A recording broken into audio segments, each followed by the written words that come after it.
Hey everyone, this is Xanthi, and I'm into pieces, specifically 500 pieces today, because I'm going to be talking about a local pairs puzzle race that my partner Marcus and I attended.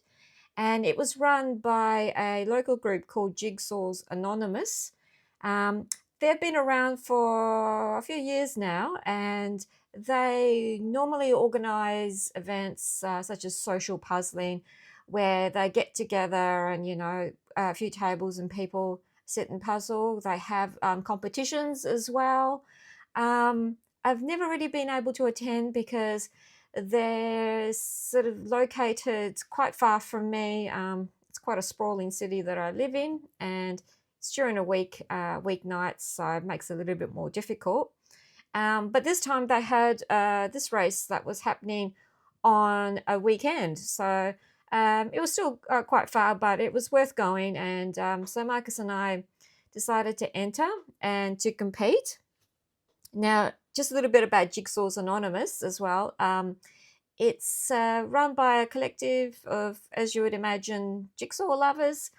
But at the centre of it, I believe, is Sarah, who happens to be our basically West Australian state champion. She came first this year in the solo state competition, and her team actually came first and beat my team by quite a bit, but we came second.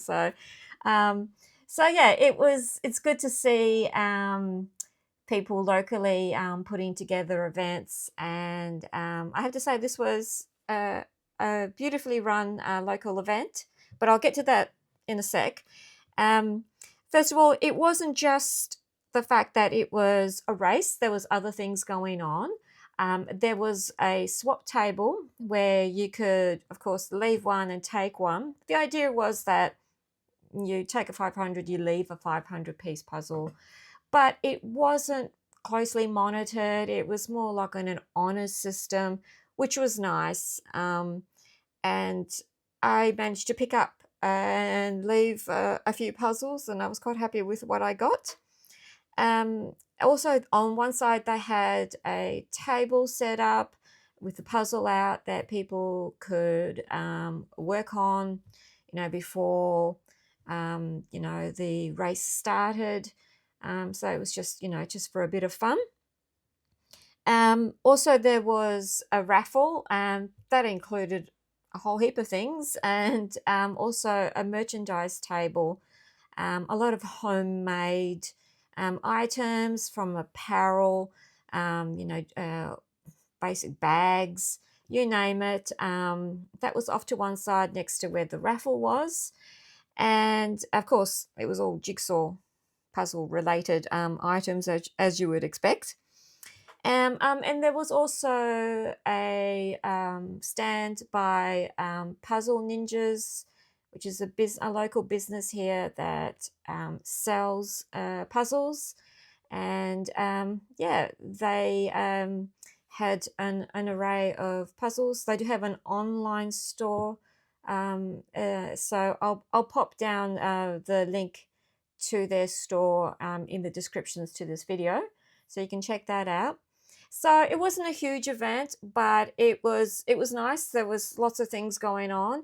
The venue, I think it just looked like it was a gym. It was nice and large, and plenty of room. No one was crammed in to each other. We did all share trestle tables, so it was basically what you would expect in a regular, even the state competition, that sort of set up, but more room, which was good.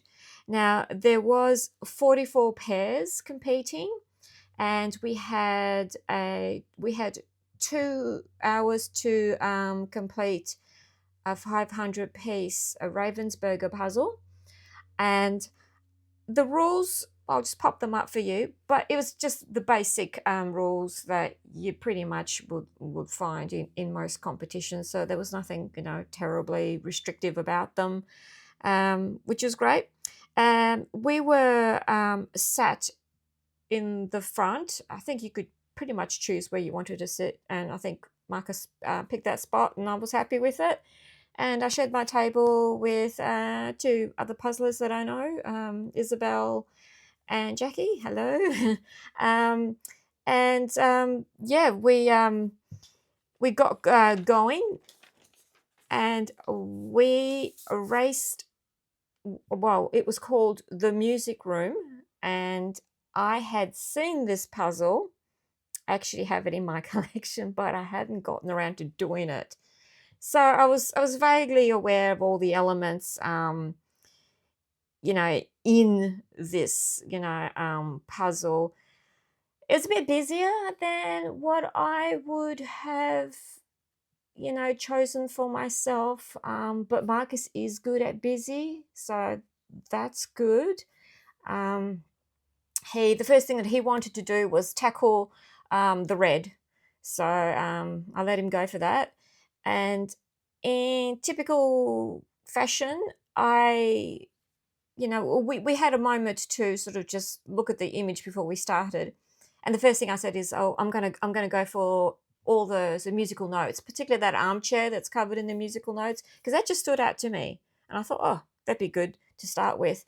But typical fashion for me, I make plans, and then when I open the bag and I look at the pieces on the table, I go, no, I'm going to do this. And I'm just drawn to different areas once the pieces are in front of me. So that's what happened here. And I'm kind of glad it did, because it turned out that that armchair is harder than it looks. So strangely enough, I found that the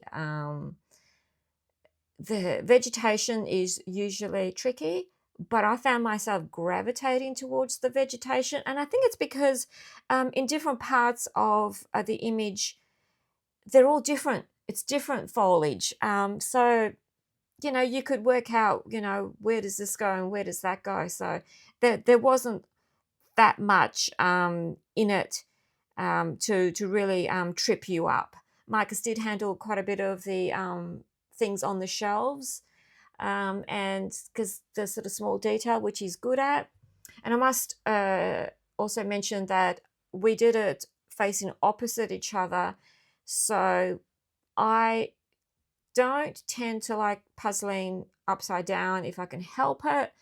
So Marcus, it doesn't seem to bother him, so he was doing it upside down. I was doing it the right way up. It works for us, and he doesn't seem to mind. Lucky for me.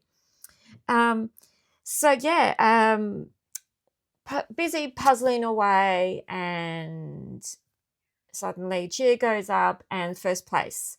Well, first place was Anthea and Meredith, and they finished in 42 minutes and 32 seconds, which is great. And we were still, we were getting close. We weren't that far behind, so we thought, well, maybe we'll place. Who knows? But then 43 minutes and 13 seconds, so just a little bit behind them. Second place is Tammy and Mel. So again, it's very tight. But then after that, that was a bit of a lull. Like nobody finished, and we were getting close. And I was thinking, maybe third place, maybe. I mean, when you're busy puzzling away, I'm not really noticing what anyone's doing. I don't even really look at the people I'm sharing a table with to even see how they're going. I'm just focused on what I'm doing in, my zone. So I was surprised then when we finished in 47 minutes and 18 seconds, which for us is fantastic. When we started, Marcus and I started pairs speed puzzling, we would take about an hour and 15 minutes, which was kind of average, or like a bit in the top half of, when we went to the state competitions. We now are sort of getting below an hour, and so in the 40s is what we are tending to do these days, and I'm thrilled about that, because that's about half an hour difference, just about. So Yeah, we were really pleased. And then I was even more pleased to discover that we came third place.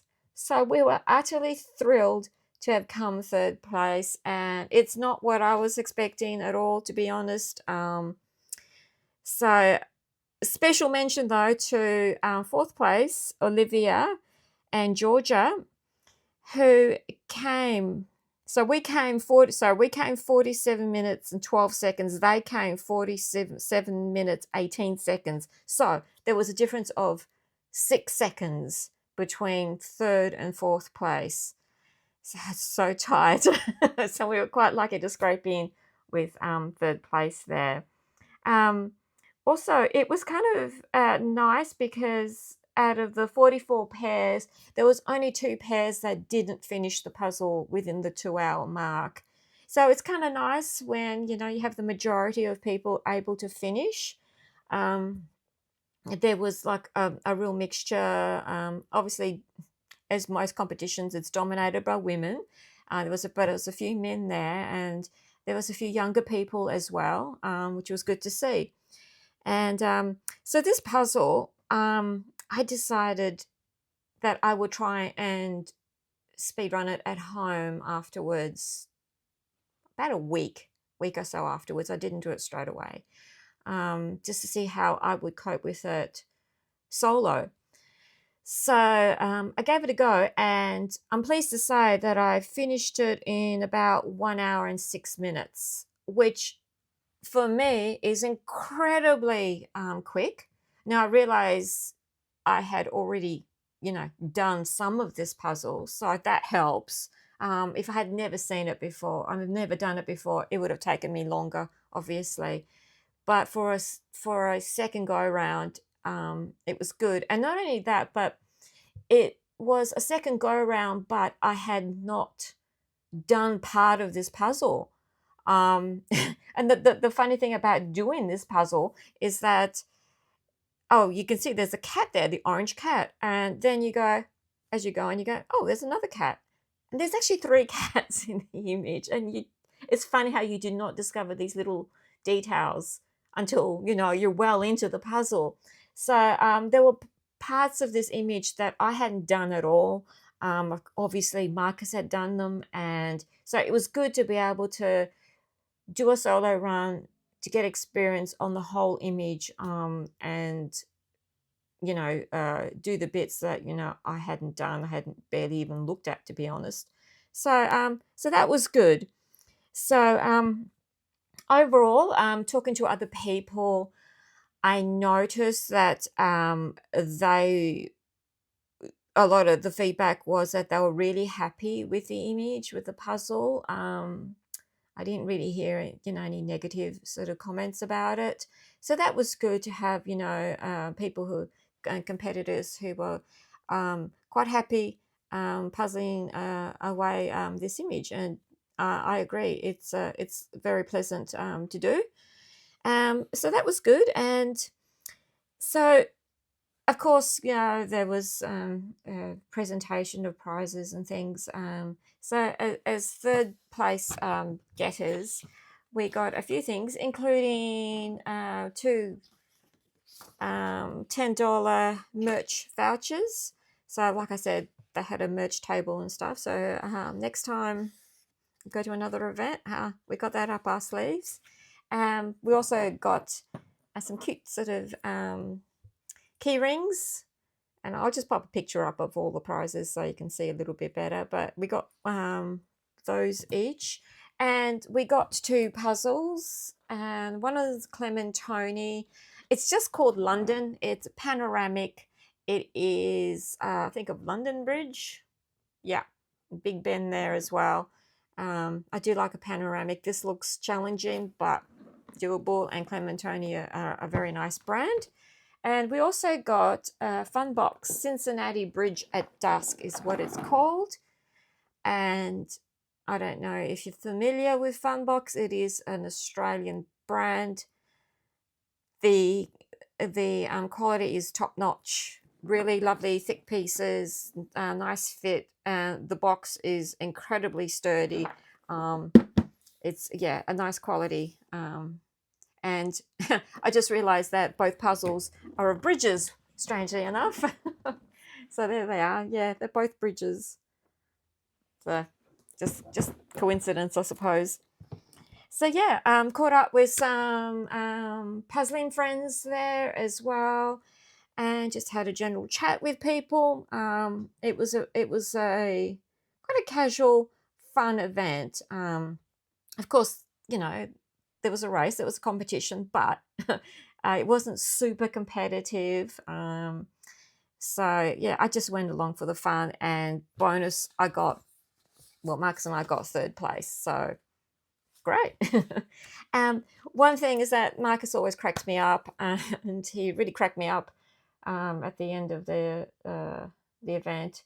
He pointed out in the back corner of the venue there was one red balloon, and I suppose it had helium in it because it was stuck up in the ceiling, just floating there. And he just turned to me and he said, "Oh, look, Pennywise has been here." So if you're a fan of Stephen King and the book or the movie It, you'll get that reference. But yeah, that cracked me up. So yeah, there you have it. A local puzzle race. We went along for fun. We came home with third place. You can't complain. Thank you so much to Jigsaws Anonymous and Sarah in particular for organising it. We had a lot of fun. It looked like everyone else there, the 100 or so people that were there, also had a lot of fun. And I really look forward to more races or events if I can go to go to them. So I think local events are fantastic. I love grassroots things. You don't always have to go to some big state or national affair.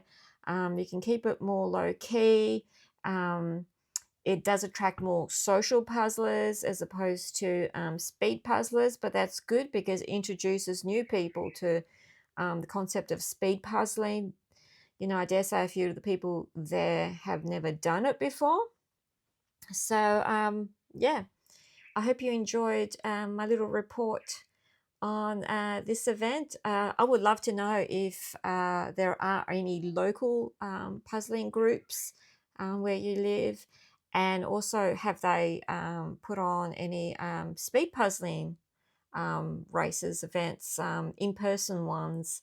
There is a lot of online sort of speed puzzling things popping up, but it's always nice to be able to go to an in-person one because then you can socialize a bit more. So thank you for watching.